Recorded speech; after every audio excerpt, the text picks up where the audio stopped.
नमस्कार, मैं खास प्रोग्राम न्यूज स्पेशल में आप सभी का बहुत बहुत स्वागत है। मैं हूं मनीष कुमार वर्मा। HN 24x7 देख रहे हैं आप। मुख्यमंत्री पुष्कर सिंह धामी की अध्यक्षता में प्रदेश मंत्रिमंडल की बैठक हुई। इसमें सर्विस सेक्टर नीति सहित कई प्रस्तावों पर मुहर लगी है। नीति में निवेशकों को आकर्षित करने के लिए कई अहम प्रावधान प्रस्तावित हुए हैं। बैठक में आगामी विधानसभा सत्र के 6 सितंबर से 12 सितंबर तक देहरादून में किए जाने का फैसला हुआ है। नगर पालिका और शहरी विकास पर भी चर्चा हुई। नरेंद्र नगर के सीमा को का जो विस्तार है वो किया गया। 3 गांव को नगर पालिका में जोड़ा गया है। 150 व्यक्ति से ज़्यादा जहां संख्या है, घनत्व है। चमोली के घाट ब्लॉक को अब नगर पंचायत बनाया गया। कीर्ति नगर का भी सीमा विस्तार किया गया है। 32 परिवार को शहरी क्षेत्र में जोड़ा गया है। मुंशियारी बनाया गया है। नगर पंचायत नगर पालिका रुद्रप्रयाग का भी विस्तार किया गया है। वन विभाग के 2 प्रस्ताव सामने आए हैं। सहायक संख्या अधिकारी के पद खत्म किए गए हैं। मानव वन्य जीव संघर्ष राहत वितरण नियमावली 2023 को भी मंजूरी है। इसमें सहायता निधि में धनराशि बहुत तेजी से दी जाएगी। साधारण रूप से घायल पर 15,000, गंभीर रूप से 1 लाख मिलेगा जो घायल होगा। जंगली जानवर से संघर्ष में मृत्यु होने पर अब 6 लाख रुपए दिए जाएंगे। शिक्षा विभाग में भी लेकर भी चर्चा हुई। मुख्यमंत्री उच्च शोध प्रोत्साहन योजना ये एक चैलेंज फंड के रूप में काम करेगी। 15 लाख तक के प्रोजेक्ट लिए जाएंगे। कुछ विशेष में 18 लाख भी लिए जा सकते हैं। इसमें फैकल्टी के साथ साथ स्टूडेंट भी शुद्ध कार्य करेंगे। देवभूमि उद्यमिता योजना प्रदेश सरकार लेकर आ रही है। इस योजना में अवेयरनेस कैंप लगाए जाएंगे। इसमें अलग अलग जिलों में शोध कार्य करवाए जाएंगे। इसमें एक्सपर्ट स्टूडेंट को ट्रेन करेंगे। 1 साल में 3,000 को ट्रेनिंग मिलेगी। चिकित्सा शिक्षा के तहत मेडिकल कॉलेज में भी हर साल नर्स की भर्ती निकाली जाएगी।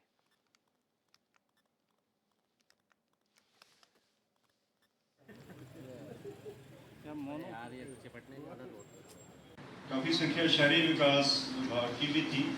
काफ़ी नगर पालिकाओं का जो विस्तार किया गया है। मैं सुधांशु जी को अनुरोध करूंगा कि वो जितने वन विभाग के और शहरी विकास विभाग के जो बात है उनके बारे में वो ब्रीफ करें।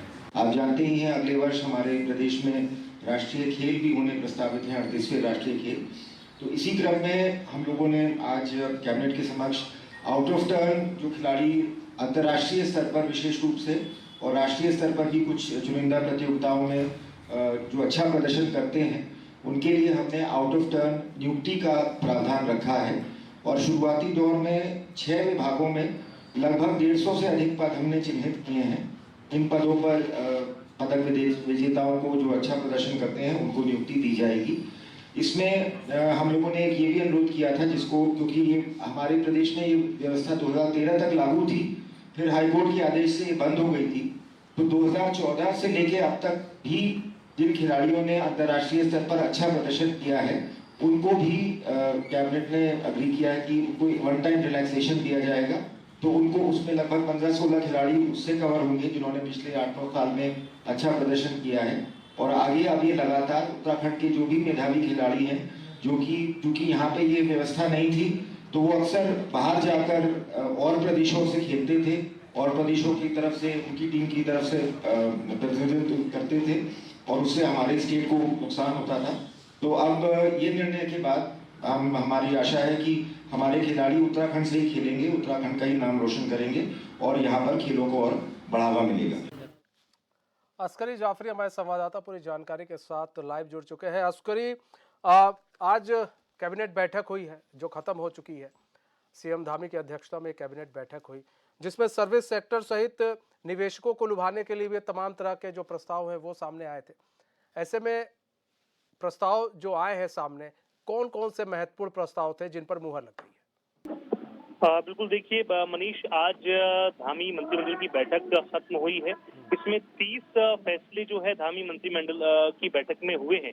इसमें खासतौर से अगर हम बात करें जिस तरह से खेल विभाग में एक बड़ा प्रस्ताव आया है जिस पर मुहर लगी है, क्योंकि तमाम जो ऐसे हमारे राष्ट्रीय अंतर्राष्ट्रीय खिलाड़ी हैं जो बहुत लंबे समय से अच्छा प्रदर्शन कर रहे हैं राष्ट्रीय अंतर्राष्ट्रीय खेलों में, उनके लिए एक बड़ी सौगात धामी मंत्रिमंडल ने दी है। इसमें खासतौर से अगर हम बात करें 6 विभागों में जो है 150 पद सृजित किए गए हैं, जिसमें परिवहन विभाग है, खेल विभाग है, युवा कल्याण विभाग है और वन विभाग है। इसमें 2 पद जो है डिप्टी एसपी के भी रहेंगे। तो आप समझ सकते हैं कितना ज्यादा महत्वपूर्ण ये बड़ा फैसला जो है लिया है खेल विभाग ने मंत्रिमंडल की बैठक में। इस तरह से प्रस्ताव पेश किया गया और इसमें खासतौर से तमाम जो अच्छा प्रदर्शन कर रहे हैं खिलाड़ी 2014 से अब तक, जिनका पिछले तकरीबन 8 से 9 सालों में अच्छा प्रदर्शन रहा है, उनके लिए ये गोल्डन चांस है। सरकारी नौकरियों में इनको नियुक्तियां मिल जाएंगी। 6 विभागों को इसमें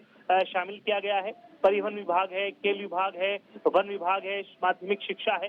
इन तमाम विभागों में ये तमाम जो खिलाड़ी अच्छा प्रदर्शन कर रहे हैं उनको नौकरी मिल पाएगी। इसके अलावा एक बड़ा जो स्टेप है धामी मंत्रिमंडल में लिया गया है। इसमें खास तौर से जो तमाम सरकारी संस्थान हैं, अगर हम शीर्ष संस्थानों को छोड़ दें, राजभवन को छोड़ दें, विधानसभा को छोड़ दें या अन्य जो शीर्ष संस्थान है उनको छोड़ दें, सचिवालय को छोड़ दें, ऐसे तमाम शीर्ष संस्थानों की जो स्पेस होता है, जो मैदान होता है या जो पार्किंग स्पेस होता है, उनका इस्तेमाल जो है निजी रूप से किया जा सकेगा। जो प्राइवेट लोग हैं वो उसका इस्तेमाल कर पाएंगे। ये आमतौर से देखा जाता है कि सरकारी छुट्टी 4 से 5 बजे के बाद हो जाती है, लेकिन जो स्पेस होता है वो बचा रहता है, उसका इस्तेमाल ठीक नहीं होता है। तो ऐसे में कहीं ना कहीं रेवेन्यू जनरेशन का भी काम करेगा। इसके अलावा अगर हम बात करें प्रदेश में, चूंकि अभी तक 112 शहरी निकाय थे, 2 निकाय और बढ़ाए गए हैं क्योंकि विस्तारीकरण हुआ है, अब बढ़कर 114 शहरी निकाय हो गए हैं। इस तरह के कई महत्वपूर्ण फैसले जो है आज राज्य सरकार ने लिए हैं और धामी मंत्रिमंडल में इन तमाम प्रस्तावों पर मोहर लगी है। इसके अलावा कृषि विभाग में एक बड़ा फैसला लिया गया है मनीष।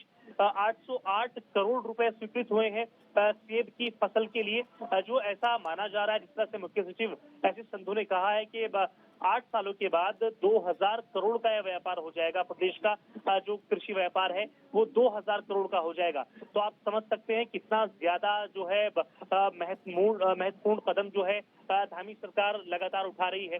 इसके अलावा वन विभाग में एक बहुत महत्वपूर्ण जो है मद आया है। इसमें खास तौर से अगर हम बात करें, क्योंकि आमतौर से जो हमारा प्रदेश है पर्वतीय प्रदेश कहलाता है, कई ऐसी घटनाएं होती हैं जो जानवरों के हमले में अपनी जान गंवा बैठते हैं। तो ऐसे में जो साधारण रूप से घायल होते हैं उनको 15,000 रुपए का प्रावधान किया गया है।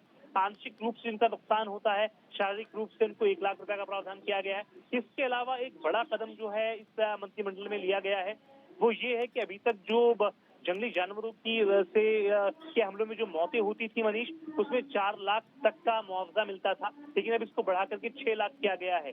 तो आप समझ सकते हैं हर एक वर्ग के लिए और हर एक जो है विभाग में खास तौर से मंत्रिमंडल ने खास प्रस्ताव रखे थे, जिसमें आज जो है बड़े बड़े फैसले हमें देखने और सुनने को मिले। मनीष, अच्छा, एक चीज और है, निवेशकों की बात हो रही थी यहाँ पर, तो निवेशकों के लिए क्या कुछ किया गया है? मंत्रिमंडल कैबिनेट ये जो बैठक हुई थी इसमें क्या कुछ फैसला लिया गया है कि निवेशक जो है वो उत्तराखंड की ओर आए, उनको आकर्षित किया जा सके, तो उनके लिए क्या कुछ फैसले लिए गए?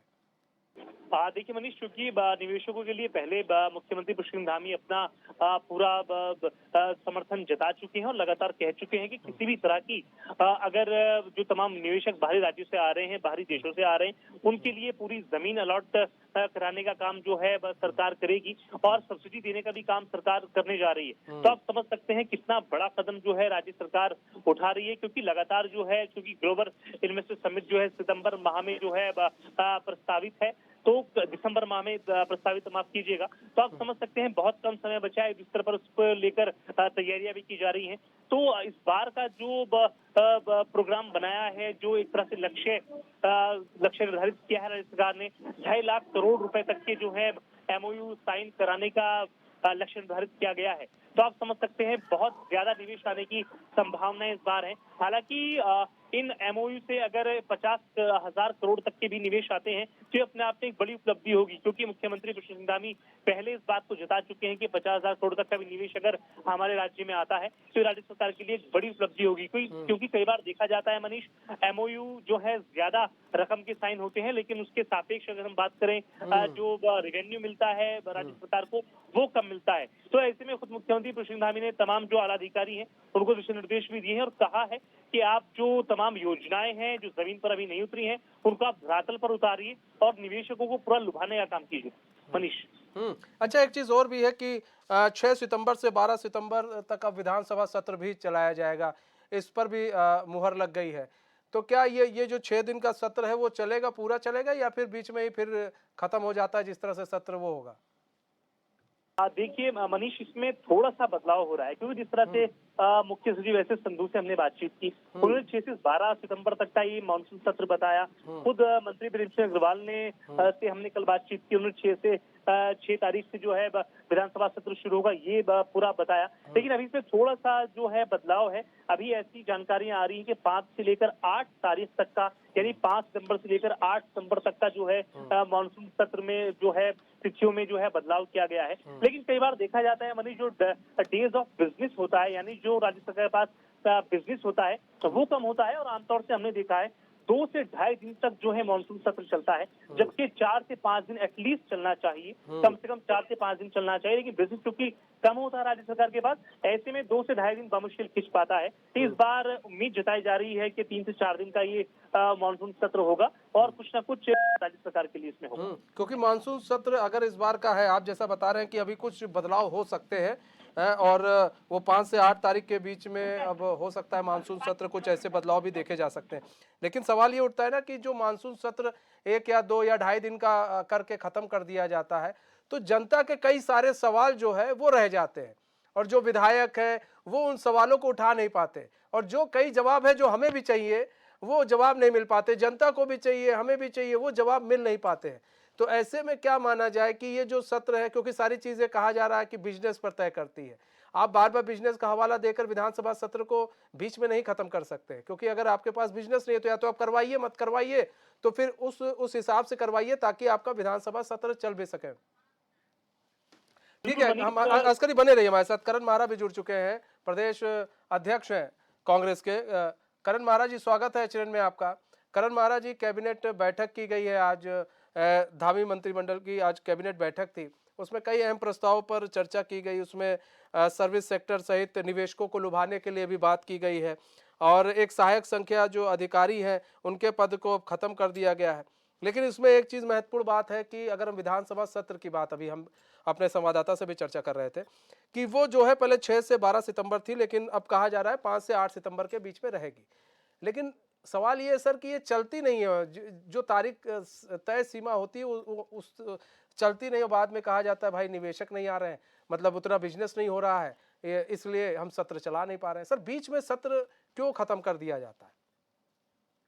दुर्भाग्यपूर्ण है उत्तराखंड जैसे राज्य के लिए, जहां इतनी ज्वलंत समस्याएं हैं। एक तरफ आपदा से ग्रसित ये पूरा क्षेत्र है, ऊपर से बाढ़ पीड़ित लोग परेशान हैं, माली हालत खराब है, और सरकार लगातार सत्र से बच रही है, जो दुर्भाग्यपूर्ण है। सोमवार के दिन सत्र नहीं चलता, जिसमें महत्वपूर्ण विभाग रहते हैं जो मुख्यमंत्री के पास रहते हैं। और ये पिछले लगभग 2 साल से मैं भी इस विषय को उठाते रहा हूँ कि आखिर वो कब दिन आएगा जब हमारा जो सदन का मुखिया है, मुख्यमंत्री, वो भी सदन में जवाब देगा, और महत्वपूर्ण विभाग सब मुख्यमंत्री के पास रहते हैं, उससे वो भी बचते हैं। दूसरा, केवल बजट पास करने तक सीमित नहीं होना चाहिए।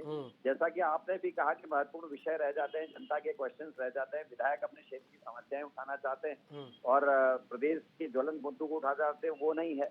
एक तरफ अनुपूरक बजट लाया जा रहा है, दूसरी तरफ मंत्री बयान दे रहे हैं कि केंद्र पोषित जो योजनाएं हैं उनमें जो बचाना मिला था वो खर्च नहीं हो पा रहा। तो आखिर ये किस तरीके का अनुपूरक बजट लाने की सरकार तैयारी कर रही है?